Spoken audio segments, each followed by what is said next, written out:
everyone. Thanks for tuning in to this episode of Confessions with Nikki G. Today will be my last podcast of 2020, so I thought that I would go through each one of my previous shows and discuss them a little bit because going forward, my platform is going to change just a little bit. Not a lot, but just a tad bit. I also have a guest here, or should I say a co-host, that's going to elaborate with me on these different topics. Her name is April. That's me. Hey, everybody. Okay, yeah. So April graciously decided to join me today, and I'm so thankful that she's here. She's joining us today. Okay, so tell us a little bit about yourself, Miss April. Um, well, what is there really to say? I mean, I'm down to earth. Understanding. I'm very, very, very boisterous of a person. Um, I mean, I'm just here with her to, like she said, co-host, and hey, maybe we can get y'all to see some different things, maybe from a different light, or maybe y'all can get some things understood from what we have to say. We're sharing. Sharing is caring. Sharing is caring, It is. and that's what I do here. I try to share information, give out different information because in life we go through things That's right. and we confuse and we don't know what to do. Been That's there, right. done that. That's right. Been there and done that. So my very first show was Entanglements Revealed. And I was so nervous. Both of my guests backed out at the last minute. Wow. We supposed to be in here, I think, at 3. They called me at 2:45 to say, oh, I can't make it. So I'm already at the studio about to poop bricks because what am I going to do? Wow. So a good friend of mine, she came through and Here I am. yes. But that first episode, Entanglements Revealed, that was about cheating spouses, but how most of us are not taught how to deal with that situation when you're in it. Have you ever been in a situation where you were cheated on or maybe you cheated on somebody, April? Well, I can't say that I've cheated on anyone, Hmm. but I have been cheated on in just about every single relationship that I have been in. So for me, it just makes me take a step back, to look at myself and to look at what it is that I want, what I require, what I allow, what I stand for. And that seems to work for me. I mean, I've always heard, my older aunties and stuff be like, oh, you could do bad by yourself and this and that. And it was more like, well, I don't want to be by myself. But as time went on and I had the constant situation of someone cheating on me, it was like, well, what's wrong with being by yourself? Because if somebody's doing that to you, they're not there for you anyway. So you are by yourself. Exactly. You're in your own head, trying to sort things out like why or what I do or what did I do or what's wrong with me or, things of that nature. And it's like nothing. They, them. They Hmm. have their own issues.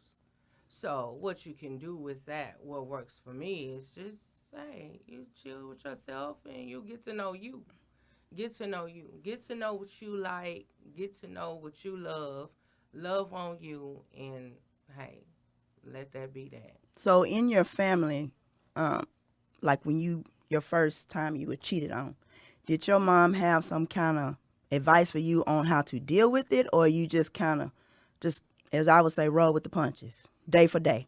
Um, I knew that my mom and my grandmother and my aunties because I come from a close knit family. First of all, let's Yes, let's let's yes. clear that up You see because one, you're they're gonna see 20. always that's right. They're always in your mix, in your business. They're always giving advice, but Hmm. being young, 17, it Hmm. just didn't come off that way.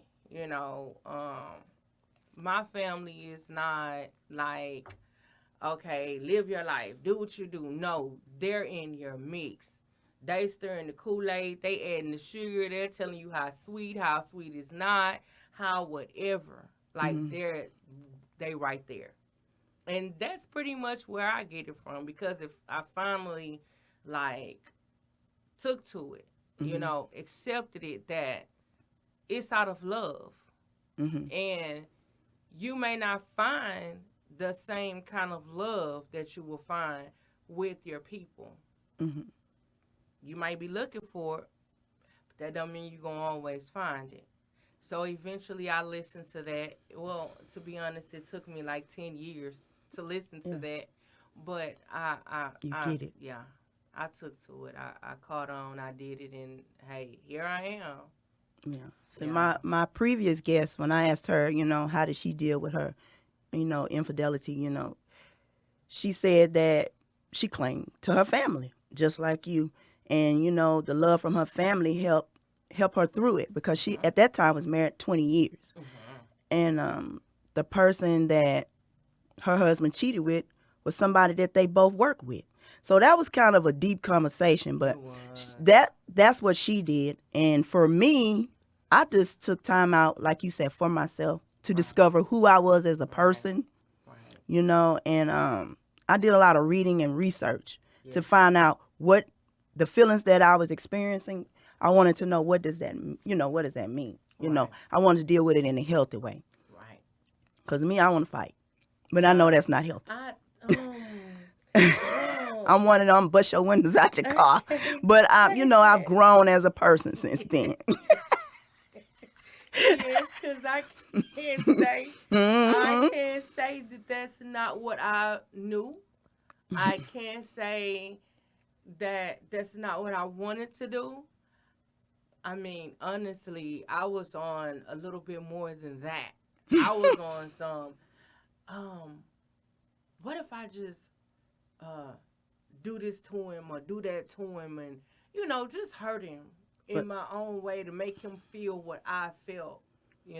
But see, that's that immaturity. That's that immaturity yes. that takes over us, because you want somebody else to hurt because you're hurting, Mhm. but it's also something that we've allowed, and we have to learn how to remove ourselves from certain situations for ourselves, to save ourselves, Mhm. because it will be too late if you're sitting behind bars.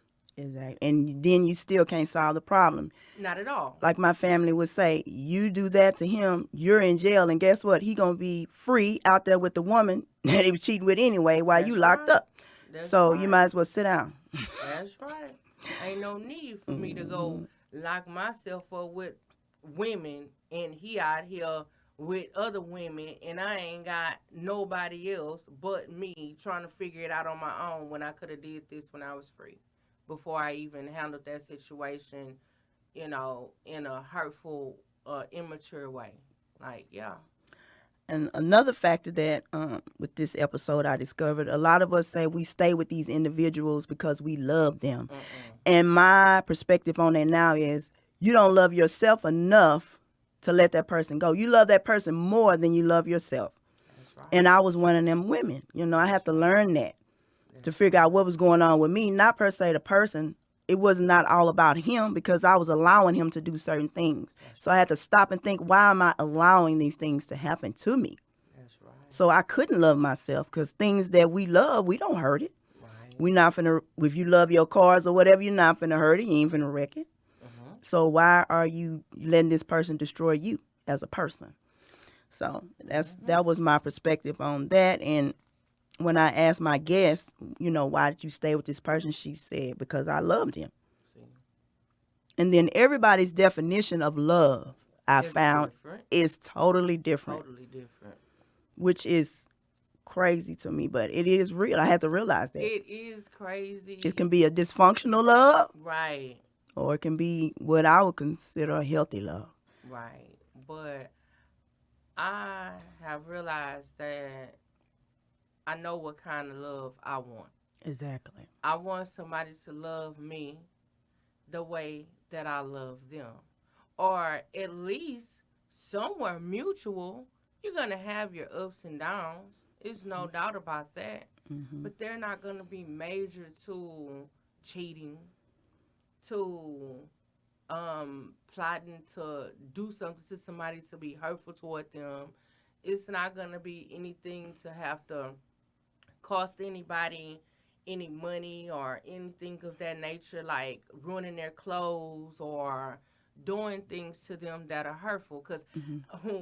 what Judge Lynn Toler likes to say is that's a stupid tax.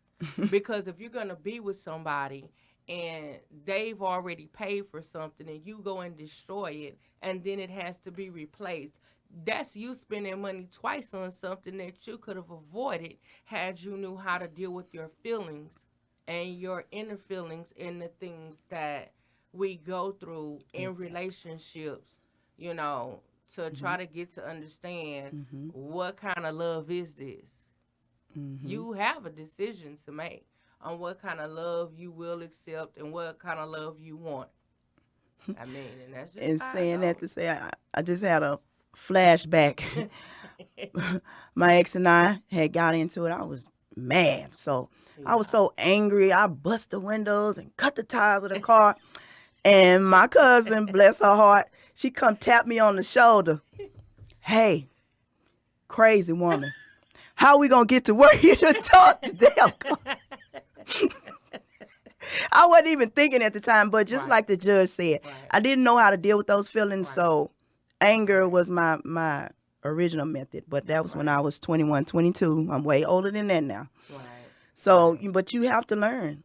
Right. Life is a lesson. So I felt like that show was important because I felt like that topic needed to be brought up. Not just the cheating, because It we can do talk about cheating all all day day. long, Right. but we rarely hear people talk about what do you do when you're in that situation. Right. Your inner feelings and Yeah, how do you how to handle that? solve it and how to try to get through it Hmm. or get over it or move forward from it. You know. Exactly. Yeah. And that was a big thing for me because I run into a lot of women. We go through things. We'll get together, girl. We're gonna go to the club, but what is that club gonna do for you? Nothing. I don't Meet never say another that. another sucker. Clown. Thank you. A whole nother clown, another sucker that you're gonna have to deal with some more dysfunction that And you have ain't you dealt in with a the damn last dysfunction. circus. Hmm. Oh Yeah. my goodness, yeah. So my next episode, Mhm. accepted addiction. Mhm. I had a guest on, Mhm. and he told about how he had an addiction to crack cocaine. Mhm. And I wanted to do that show because I ran into some women that have, spouses, and they're addicted to drugs and they don't understand the process. Right. I myself been in those shoes, Right. you So have know, I.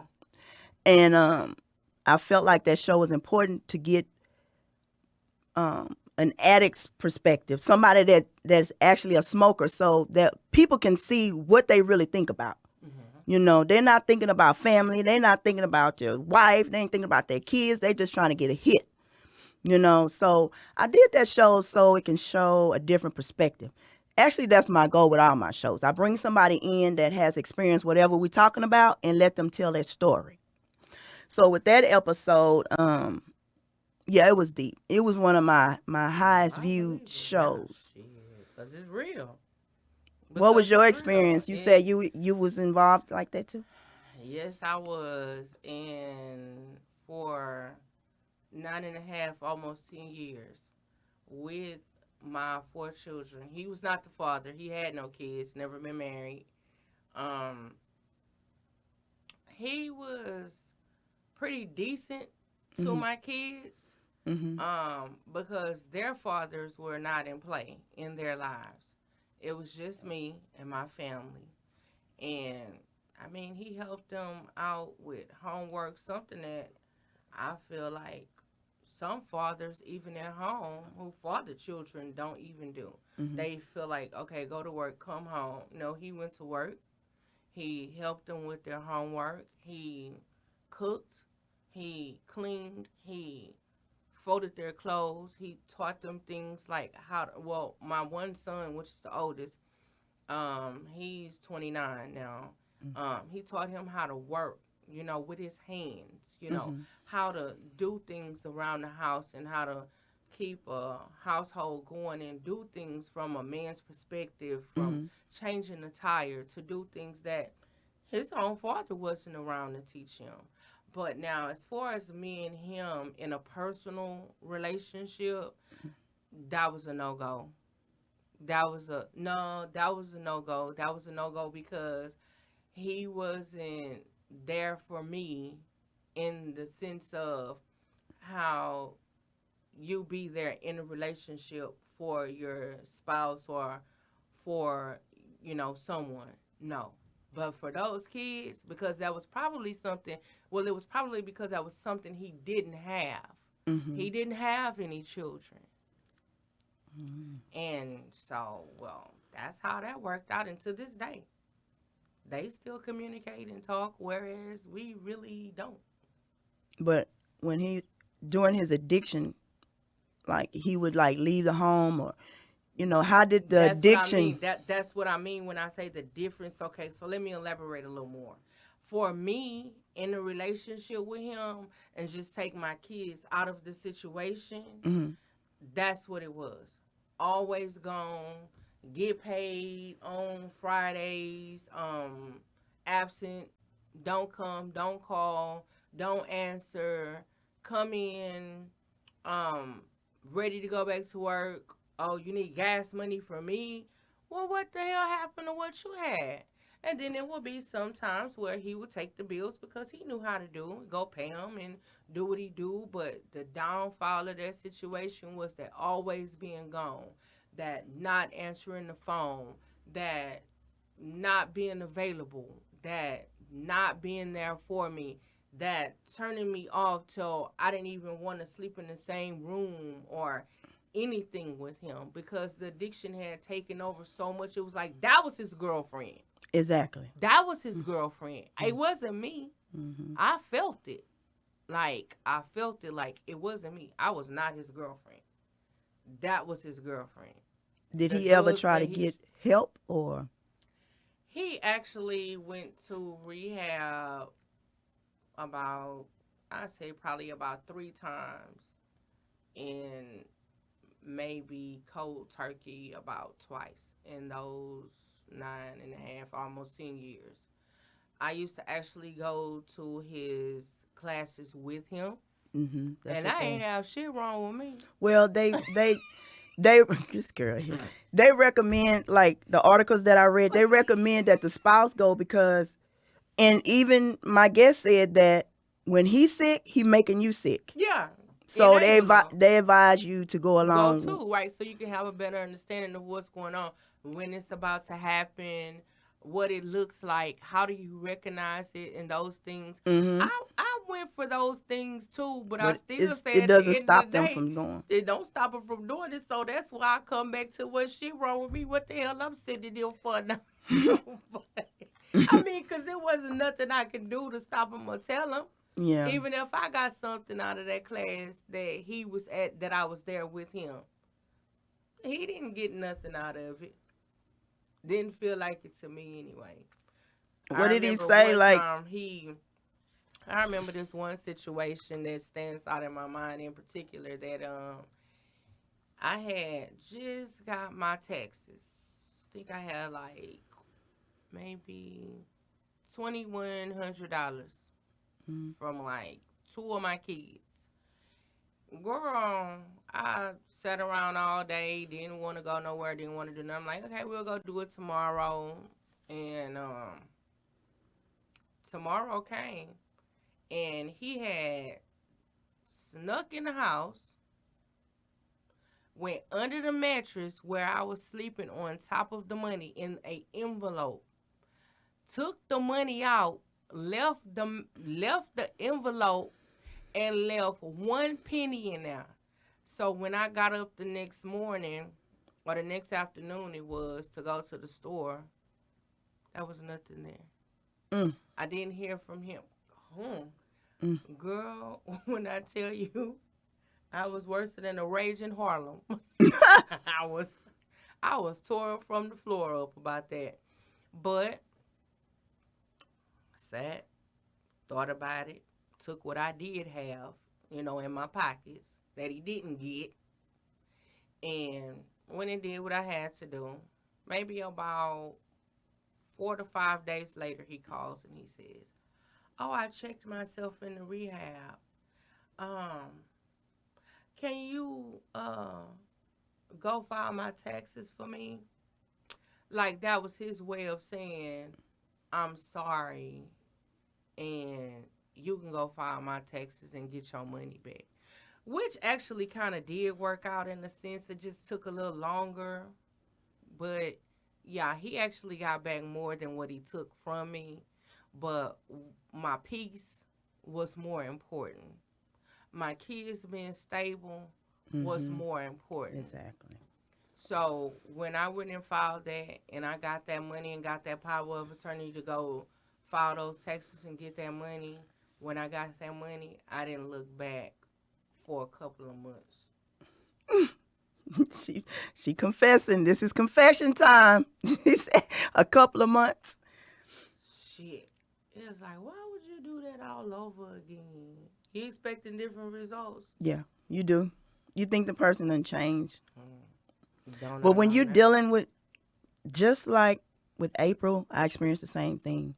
But what really was my rock bottom, not his rock bottom, because Nah, this person ain't the said, same. you know, he didn't even have a rock bottom. But my rock bottom was when he took my son's PlayStation, a long time ago, the little PlayStation, whatever. Hmm. And the look on my son's face, I'm about to cry now. The look on his face when he realized that his game was gone haunts me to this day. And my son is a full grown man right now. And I had to hunt this man down to get my son's PlayStation back. And that was my rock bottom. I said, you know what? I done had enough of this. I can't do this no more. Yeah. The missing money, the missing merchandise, stuff out of your Things, home, right. the disappearing, the Hmm. going back and forth to jail, That the makes your cheating, home a home. yeah, cheating And with you got women, and somebody I over couldn't here do it anymore. disrupting it. You know, Like you said, chaos. you create your home to bring joy. Hmm. You create your home out of love. Hmm. That's what we do it for. But when we invite, I say devilment. I say inviting devilment in. We don't know how to handle it because again, it's other things going on within us, Hmm. with inside of us. I'm never gonna divert away from it starts with you. It starts with you. It starts at home. That's where it starts. It's just as dysfunctional as you accept a dysfunctional person as just as you are. Because no matter how nice and sweet and caring we are as people and can be with other people, you got to know no means no. Remove yourself from things means, hey, I'm chunking the dudes that's done. See you later, bye. Don't wish you nothing bad. Just I gotta do what I gotta do for me. Especially when you have people, little people who can't fend for themselves, dependent on you, like my children. That's true. Man, But with that show, the direction I went in was that addiction is a disease. it is. I It's agree. nothing that you can really do about it as No, a spouse. no, All you can do is try to understand it and make a decision right. whether you're going to stay Stay or there leave. or go. Right. In most cases, the person, if they're not willing to go get help, and I mean real help, and I'm saying you can't force a person to do that. Mm-mm. They have to want the help on their own, for one. Right. And I But would want them to want it. exactly. But it's not about the spouse. It's, addiction is a disease. The person I interviewed been an addict for almost 50 years, since Okay. 80 something. When the first, when the crack epidemic first hit, Yes, he yeah, said he was with his family member, cousin or something, and they told him to smoke or whatever, and there you that's what go. happened to him. That was the same exact situation. So we got a lot of Same situation. males and females out That's there right. on those drugs because of that era. Hmm. But I mean, you'd have to make a decision for yourself. But Right. there is help out there that you can go to, like Miss April. She went to, the different, things with this person. Hmm. I I never tried. went to a meeting or anything. I'm more of a let me look it up. I don't know. I kind of wish I had a went because it would have made my understanding better at the time because it just got to the point where I just got tired. Yeah. I'm That's how chasing, I I'm feel. beating up dope dealing, trying to get my car back. I just got tired. I said, you know what? I love this person, but me loving him is not enough. No, And love my is not kids, enough. I don't want them to Love is think not that, enough. Shit. this is the way a man, especially my Supposed to son, treat a woman. or himself, period. Right. Or it be acceptable to somebody treating him in that way. That's not Right. acceptable. We as parents, or as people even like period. Like I don't you know what? I don't label a woman, a man, kids, parents, husbands, wives. I don't put labels too much. Not too much. I ain't saying not at all. Not too much. Because at the beginning and during the middle and at the end of the day and every day we wake up, every day we pray, we're still human beings. We're God's children.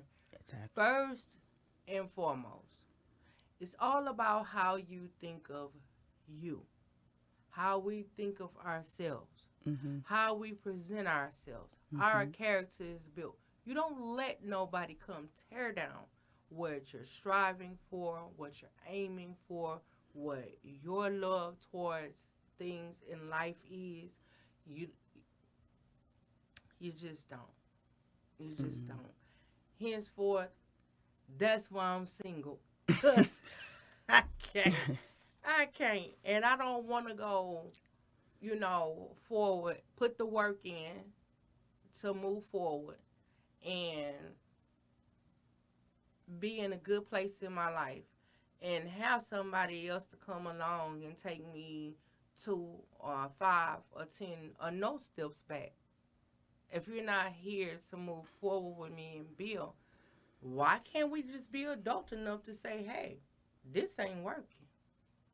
But a lot of us, when you're dealing with addiction or your spouse is an addict, you don't think like that. If you never experienced that, then in the beginning you kind of rock with it. You're trying to figure out. I ain't saying you rock with it, but you kind of deal with it because you're trying to figure it out. So that's the reason I did that show because I I wanted to put it did. out there. I did. But the one thing I'll say about that show that my guest said, I asked him, what is something that someone can do to help a person that's out there, that's addicted? And the one thing he said is love. He said, you got to basically leave them where they're at, but show them some love and let them come to you when they're ready, basically. And To sometimes that may not never Yeah, happen, and and that you got have to to be accept that. accepted too. You have to accept Because that. sometimes it might not never happen. Shoot. So my next episode, because we could talk about that for hours and hours, but we're gonna move on to the next episode. Cancer fighters. I had a one of my coworkers come on and she talked about her battle with cancer, but her cancer was in the blood, Okay. and that's the Wow. severe case. Wow. But she's in remission right now, so she ought to be done with her treatments. I think she was down That's to a like 3 good or 4 thing. more treatments, That's a good thing. but she said it would never go away, Should because it's in always the be blood. fighting it. Yeah. So, have you had a family member with cancer? Or? Yes, my auntie. Oh Lord. Okay. Well, we won't get into detail. I don't Um. have any Kleenex right now. What she Um. passed? She had what type of cancer did she have? Pancreatic. Oh, yes. Yes. And yeah, that's my dad's sister. Grew up with her. You Mm-hmm. know, 5 kids. Is 2 of us, me and my brother on my dad's side or whatever. But like we always grew up close. You know what I'm saying? Because Mm-hmm. that was his sister. Like they Mm-hmm. was close like that. It's other brothers and sisters, but him and her and my mom, Hmm. they was like this. So that made me and my brother and her five be Close. like that too. So I had knew that that she had it, but I kind of just like, okay, well, as long as she be all right, okay, fine. But when it got down to the seriousness of it all and realized that she wasn't gonna be all right, I was like, okay, runner. I don't want to talk about that no more. I don't really want to hear that no more. But I would still ask questions because the love that I have for my auntie and also the curiosity and how my cousins was dealing with that wouldn't let me run and just go get in a quiet corner with just me in it like I wanted to and deal with it the way I wanted to deal with it or Mm. hope that she would get better or go away once I heard that it wasn't. It was basically just eating her alive. With that show, I wanted to talk about cancer because I had my episode with cancer, but I Hmm. wanted to talk about it. My experience were people like yourself, they Hmm. it was the elephant in the room. Hmm. You know, I had to crack a joke or something to ease the tension, because, Hmm. people don't know what to say, Right. and they don't want to talk about it.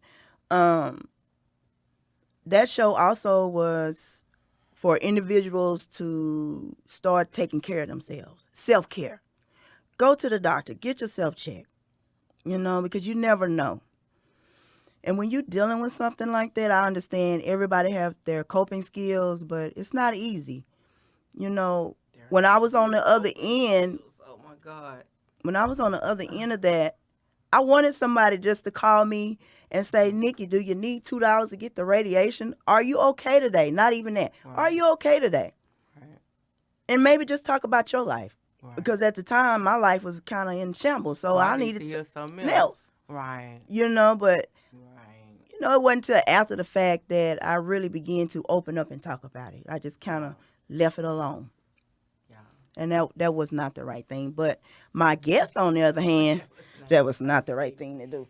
My guest, on the other hand, she said her family, they would cook her meals and make sure she got to the doctor. They were there, right there. But she said her problem was the people that would walk up to her and be like, "Oh, um, they wouldn't acknowledge her cancer, or they'd be like, "Oh, well, don't talk like that, don't claim that." And she was like, it wasn't a matter of her claiming it; it was a It's what matter of was her owning happening. It it. was a matter of factly too. I She have did. this. Yeah. I'm not claiming it. I have this, and Right. this is how I'm going forward. Right. So I understand that too, because people, oh, girl, don't talk about that, but I got it. My So, auntie didn't talk about it. yeah. She didn't talk about it, and she didn't want nobody else to talk about it. Well, you have to respect And that. when she it just got Hmm. to the point where she got to like, I don't know, it seemed like she was okay with it or something. Like all she wanted was Acceptance. her kids Hmm. to be there. And funny thing is, once they came, that was it. She just let go. She wants to see her kids. That's it. She did once she got them all together, cause three of the five lived where she lived, Hmm. and two other ones lived in different places. When they came, that was it. I was like, oh You know, my God. you Just looking at how it had done her, and she wasn't the same lively, get up, Auntie, and Mhm. she was always like that person. Like, she keep the love going. She raised everybody kids. She always there. Plus her five. She did that. when you get that Super. diagnosis and you go through things like that, Super. you know, you hyped up at first, and then you go through the denial. This is a mistake. This couldn't be right. And I'm speaking from my perspective. Right. And then it comes to the point where you just accept it. And that when I got to that point of acceptance, and my whole attitude changed. Even when I would go in for my radiation, they would say, "Oh, your attitude is so positive." I said, "Well, what else can I do? Right. You know, I can't be mad at you because you know Man, you this is ain't the do it to. this is what God wanted me to go through."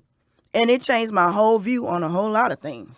My life in perspective, the stuff I put up with that I didn't have to. I felt like there was, I can't say time wasted, but I could have been doing something better.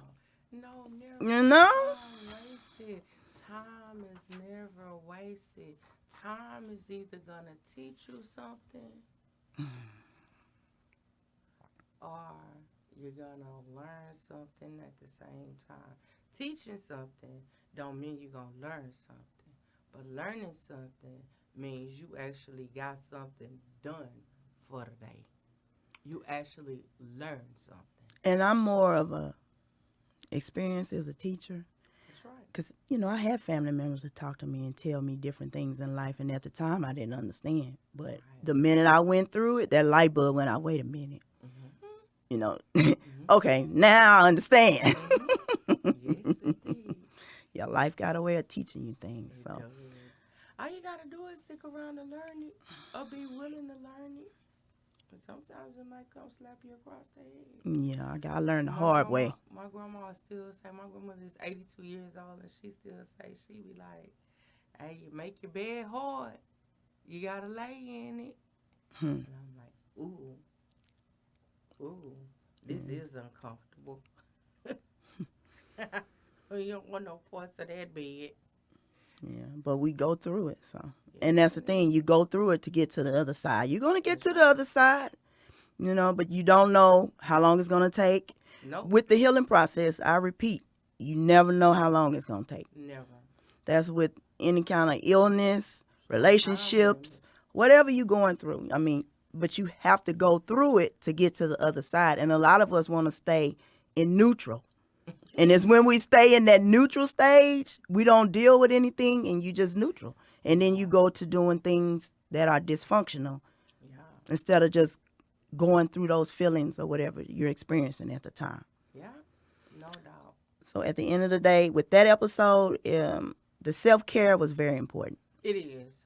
It You is. go to the doctor, work out. I mean, not work out, but exercise. Do whatever it is to relax and to be stress-free and, you know, try to get healthy. My grandmother have been since I was approximately in around elementary school, maybe around fourth grade, fifth grade, and I'm 44. Mm-hmm. She has been eating healthy the entire time.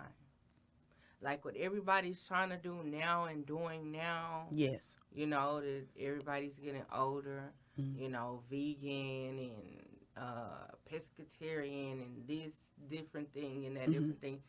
She still eat certain things, but it was always certain things that she just didn't eat. She just didn't eat or care for no pork. She just didn't eat or care for like certain things like rice. Let me tell you what she do eat. Forget about what she didn't eat. What she do eat on the regular is she eat her fruits daily. She eat her nuts, her fiber, her wheats, her grains, um, garlic. That's another thing that she does. Ginger. Mhm. That's another thing that she does. She does lots of things that's healthy. And this was when she was in her like what early 40s or something maybe at that time. Mhm. And she's been doing that. And she's 82. You know, I think, well, with my grandmother it was the same thing. And I didn't realize how bad I was eating until I moved to the city. And we wanted everything. We want everything fast because we're moving fast. I'm working 3 jobs. I got 3 kids. I don't have time to go home and be slaving over no stove, trying to cook no food. No, ma'am. Then forgive me, I got a piece of man, he getting on my nerve. All I want to do is stop somewhere and get something and hey, put it on the plate, y'all eat, and I'm going on about my business. Yeah. And over time, it caught up with me. High Yeah. blood pressure. Yeah. You know, I was big as all outside. See, I'm ain't none of still struggling with that to this day. The that. weight Ain't thing. none of that. You know, Yeah. we want a quick fix. Yeah. So I'm just saying that to say I understand that. But now everything that your grandmother's But you know, eating she is what. came from the country. She right Mm-hmm. from around where you from. Oh, okay, yeah, that's how we go. That's how it goes down. I'm from Arkansas. And she from Marshall, Texas. Okay, It's yeah. that country life. She came to Houston, to the city, and kept her same mentality with it. With 8 children at home. 8. It's 8 Ooh. of my mama and them. Yes, ma'am. It's Mhm. 8 of them. And she kept it going. She still don't even believe in that. Not even when it was us.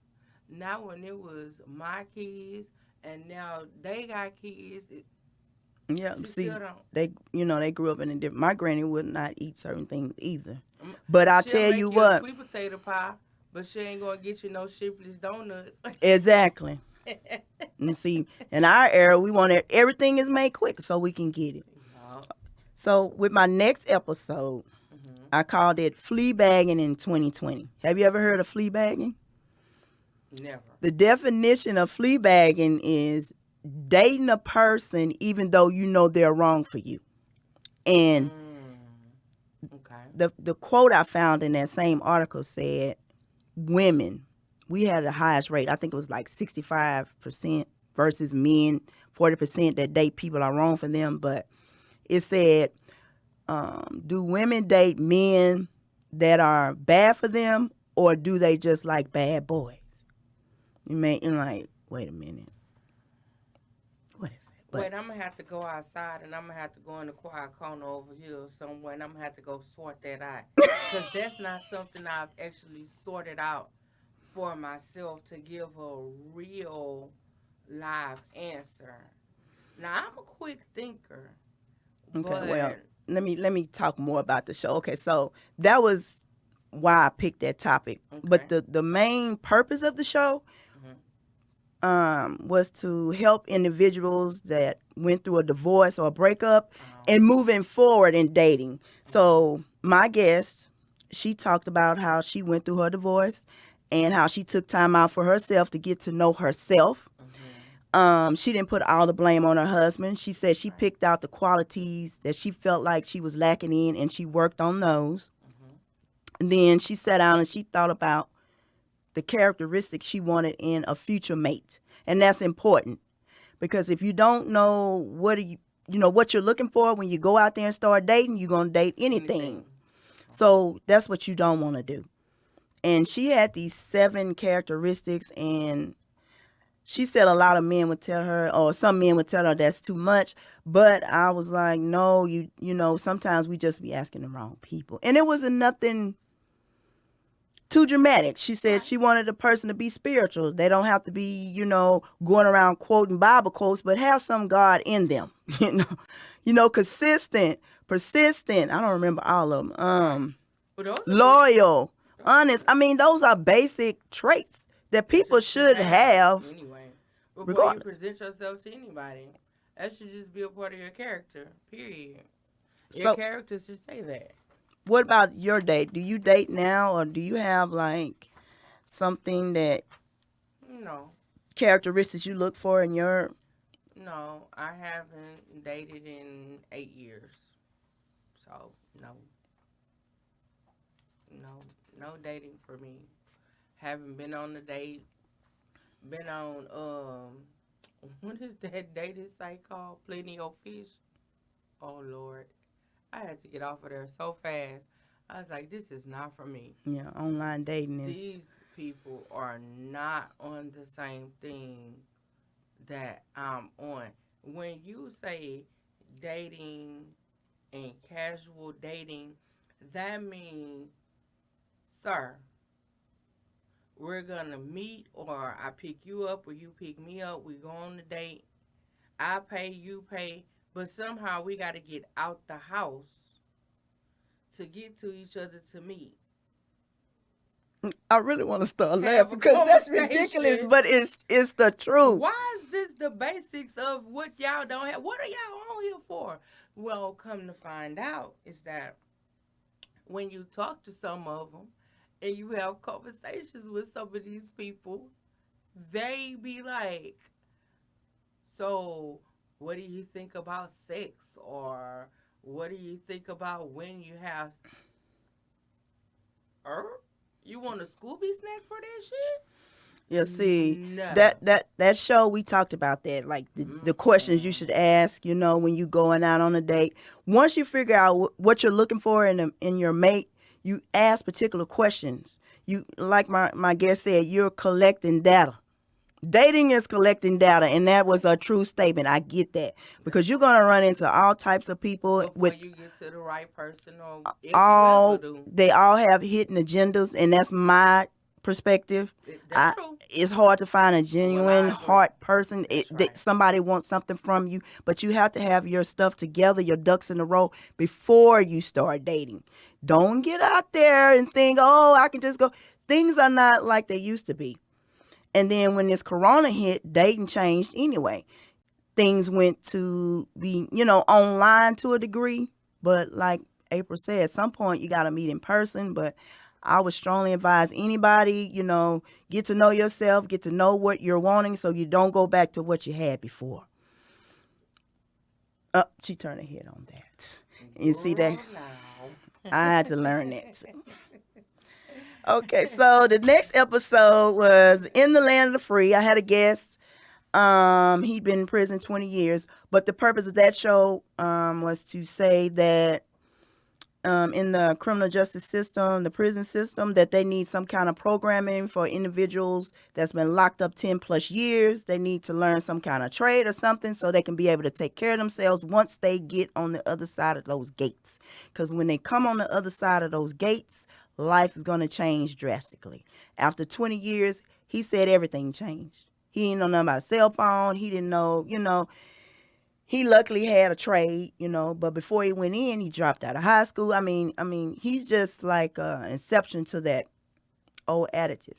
When a lot of those individuals get out, they give them, I think, $20 or $30 or something, and you're just on your own. So I know in the state of Texas, the laws are written where it's hard for them to get an apartment. It's hard for them to get a job. You can't really do anything if you don't have any family to bag you up. So my purpose is they need to learn something before they get out. But what really touched me about that show, I asked him about his time in prison. And I asked him about other people that were getting ready to come home or that were in prison. He told me there are males in prison right now that can't even read, that they don't even know how much money they have. They don't know how to count anything. And when they get letters, other inmates have to read the letters to. And I was just like, come on now.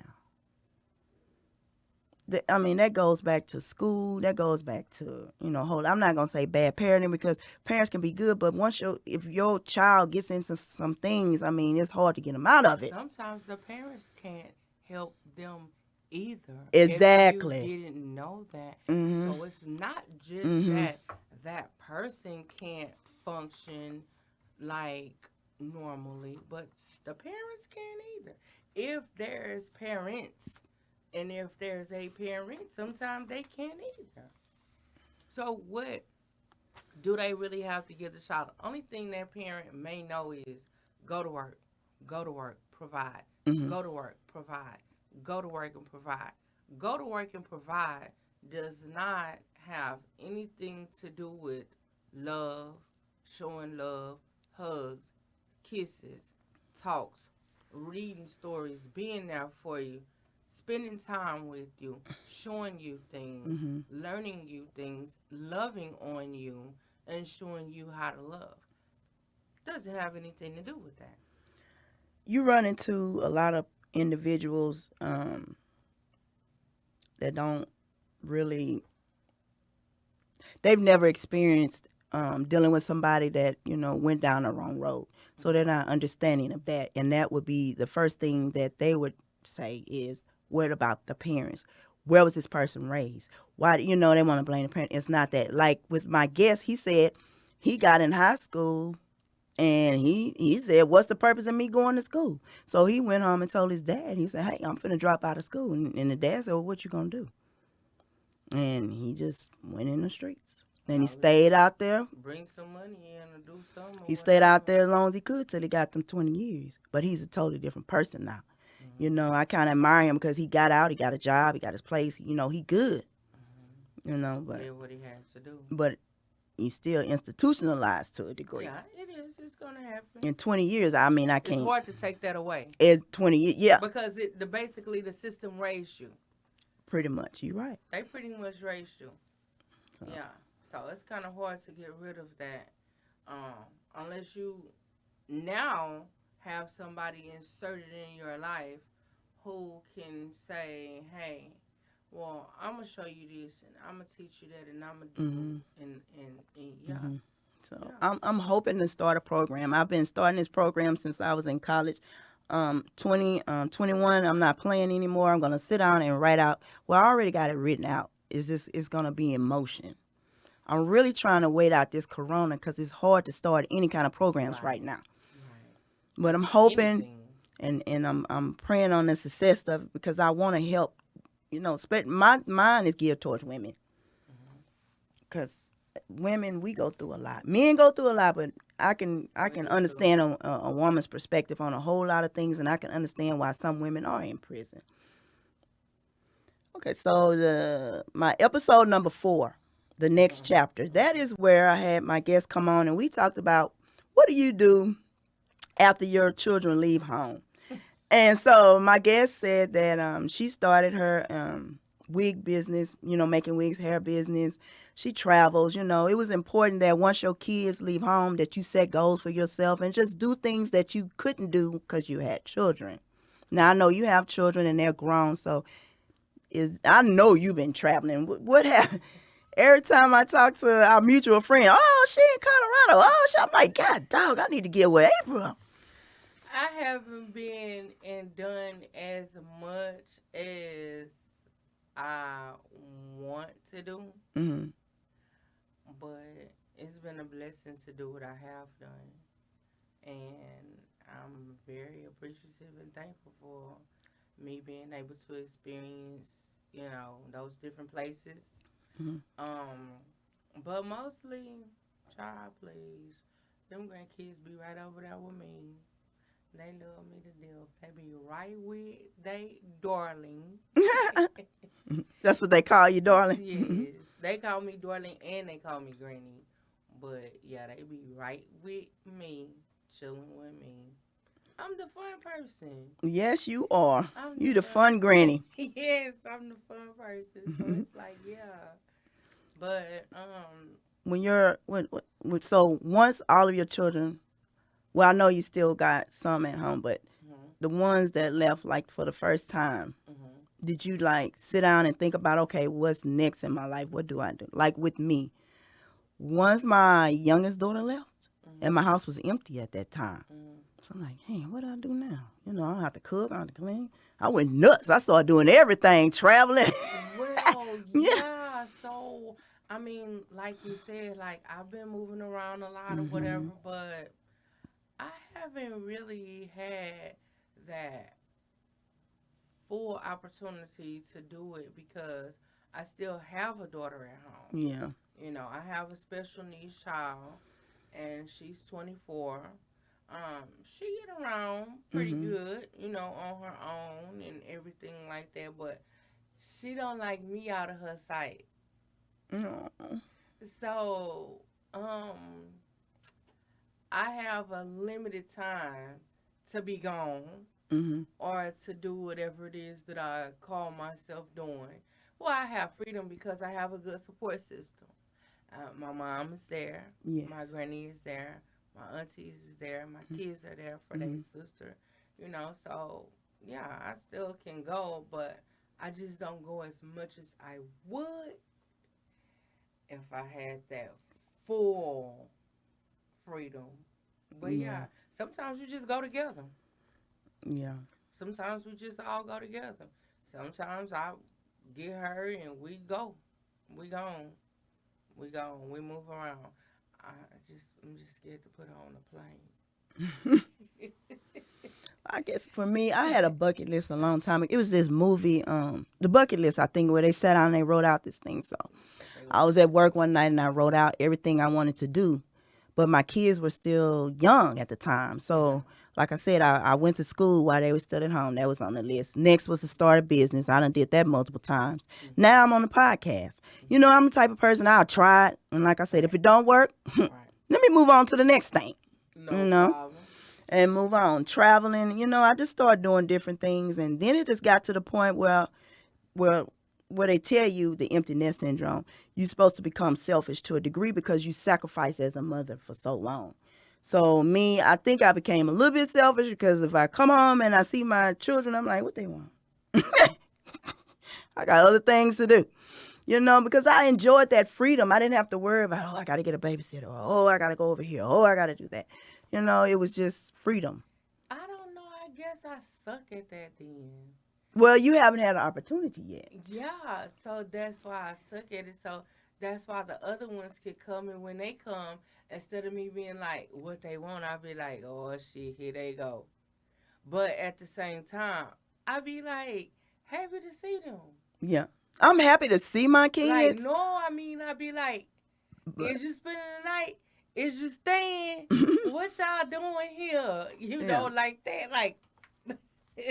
Like I got Yeah. some company. I love Like my children, got but something to do. once they leave home, it's your feelings. It's like totally different. It changes. I love my kids. I love my No, grandkids. fuck off. I love to see them come. But just like that grandfather used to say, let me miss you. No, Let me miss you. Now, when you say that, now don't get me twisted. Sometimes I do be like, okay, y'all been here long enough. Is your mama coming to pick you up today? Is your daddy coming to pick you up? You want me to give you a ride home? Yeah, it happens like that, no doubt. It's not 24/7, but Yeah. yeah. But that's a totally different thing. And I think one of the steps that I read about said that you should do something that you wouldn't ordinarily do. Right. So my thing was I want to go ice skating, and I've never tried that. I've never tried and skydiving. I forgot to say that. Well, I'm gonna try the indoor first. Talking about I got to lose maybe another 20, 30 pounds because No, I don't want with gravity stuff to like kick that. in. Wait, but I'm with stuff like See, that. I mean, that's crazy, but that's stuff I want to do. I'm with stuff like that, Oh, well, but shoot, we I need to get have together, Kim. nobody to do that stuff with. Well, you got somebody now because we on the same page. Okay, so Discovery Green has a man-made ice rink downtown. We're in That's Houston, open. Texas. So, Open. mm-hmm, Discovery Green. I didn't know that. Yes, every year. I didn't know that. Every year. And it's Never been ice skating before in my life. I and wanna been try wanting it. to do it because I can skate on 4 wheels. Two in the front, two in the back. Exactly. I run you over with them on. Exactly. But that Ice skating, I never tried that. never had them. I on. want to. The indoor diving, I don't know why. I always found that fascinating. I want to try. The skydiving, I think you have to start there first, but I want to get to the point where I actually jump out the plane. Yeah, I want to try that too.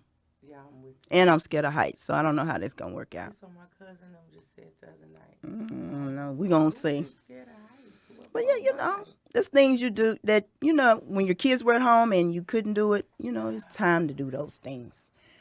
And then another thing with that episode, and she and I agreed to start a business of networking, building Brown Beauty, where is her concept of small businesses, Latino, Hispanic, Black, where they don't get the exposure as much. So once a month we'll do different things, networking events and stuff like that. So I'm looking forward to that. And that's just something that's she thought of, after her kids were grown and gone. So now, that's what she does. I see. You know what? I need that kind of energy. I need that positivity, that push in that direction because it's not like I don't have that because I totally have it. I mean, I'm totally a leader, Mhm. but it's just what exactly what we're talking about, from over here with the kids to over here on your own. Mhm. I haven't transitioned yet. Yeah. When you do, It's yeah, on. yeah. It's over. Mhm. It's on and popping, as we say here in Houston. The last episode I did, Flow forward. Misdeeds of Love. Okay. The purpose of that is to talk about physical abuse. You know, people that have experienced domestic violence. So my guess, I I wasn't ready. Um, I thought I had a testimony or a story, but her confession. Okay. Anyway, she said she met this guy Mm. and red flag. She picked him up on the side of the road. They've been together 11 years, and he She is said red literally, flag. literally, been beating on, beating her up and beating her. I think she said he jumped on her daughter and, just a whole train of things. But the one thing that stands out in that whole story, besides the epic abuse, was the fact that the person that he cheated with had two kids that she is now raising. And that's not easy. But she's raising those children. Okay. And he is now still back and forth. I think she said he just got out of jail for beating her up again. I mean, that stands for her character. That's not easy. I don't know. Have you ever been the victim of abuse in that form? Yeah. Mm.